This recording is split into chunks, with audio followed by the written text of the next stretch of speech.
until College of Law, kasi panay lang rin kasi, yung Mindula dyan, nandiyan yung Ligarda dyan sa kanto na yan. We serve the best child. Pagdating sa classroom, magkatinginan lang sa, sige ba? Kala mo nag-away, ha? Okay. Taka ka doon, sige na inom. 75 lang. Pero okay man. Classmate ko, kapabata ko, yung mga taga Davao. Classmate ko yun si Dominguez. From kindergarten to high school. Valedictorian. Na-expelled ako sa Ateneo, lumipat ako sa Digos, Duresa, valedictorian. Tugade, mas may classmate San Beda, valedictorian. Rudy Salalima, yung ito sa mga, cum laude yan. Ako, andyan man, taga San Beda, bungbong. Mag-graduate na lang. Hindi pa ako pinasali sa graduation exercise.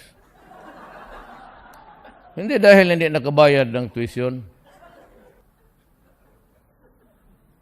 So, uwi ako doon si Bataw, uwi ako ng Davao. Sabi ng nanay ko, Rodrigo, kailangan magkuha ng ticket. Kasi alam niya, nag-practice na kami magpaso dyan sa stage. Sabi man ng pari man magulo kasi ang San Beda. 1972 kami, Marcelo. Sige, putukan. Ang kalaban nandito. Kami na sa labas dyan. Sige, marcha. Sabi man ng pari na, lang daw, ipostpone na lang muna. Nag-attend lang kami ng mass, tapos binless kami. Wala, God.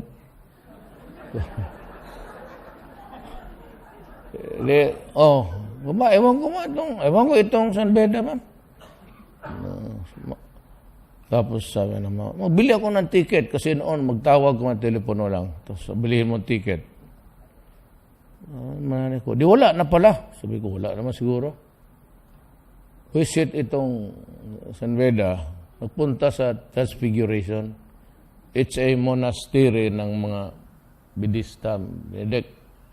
Doon magpunta kayo. It's a very beautiful place. And you should hear the monks sing there. Bukidnon. You should visit the place once upon a time. Okay naman, di naman masyado magulo. Nagpunta yan sila doon, nag-immersion, mga maestra. Alam mo ito, si Father Lacson, patay na yan. Sabi niya, baba na lang tayo sa Davao. Okay? Doon man yan si Duterte. Atin niya yung estudyante. Because nang na-expelled ako, but I was reconsidered because yung mga professors ko nagsabi, where will this boy go if you don't certify him as a graduate of the year? In-reinstate ako. Naging abogado talaga. I was able to take the bar. I was given a diploma. But if you look at the ECO, yung yearbook namin, wala ako, 1972. But anyway, years after, when I became mayor, pumunta sila doon. Itong Lacson, punta tayo kasi Pero siya good yun nagpa-expel sa akin. Punta doon, I was in Taiwan. So yung may-ari doon ng isang motel, hotel, Abdul Aquino, nagpa-party siya. We have a very small community na Budista. Marami yan dyan, UP, Ateneo. But San Beda ko, konti lang. So, nagparty-party sila. Wala ko. Sabi ng, you just invite the mother. Hindi kay mayor kung hindi siya makapunta. Hindi, nagpunta na ang nanay ko. Pag-introduce ngayon, sabi nila, Father Lacson, ito si yung nanay ni Mayor Duterte. Hindi naglamaan na sila. Sabi ng nanay ko, nga pala, Father, yung graduation nila ni Rodrigo, natuloy ba?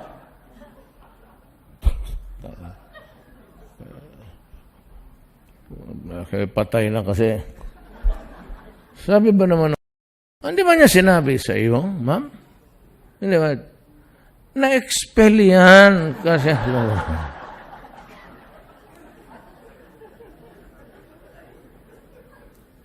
So, Pinatawa ko ng nanay ko. When I was confronted by my mother, I knelt down and cried and asked for forgiveness. Sabi ko, ma, patawarin mo talaga ako. That was the story. Please forgive me, Father. Pati naman, my mother died 2 years ago. So yan ang... Kaya makita mo sa utak ko.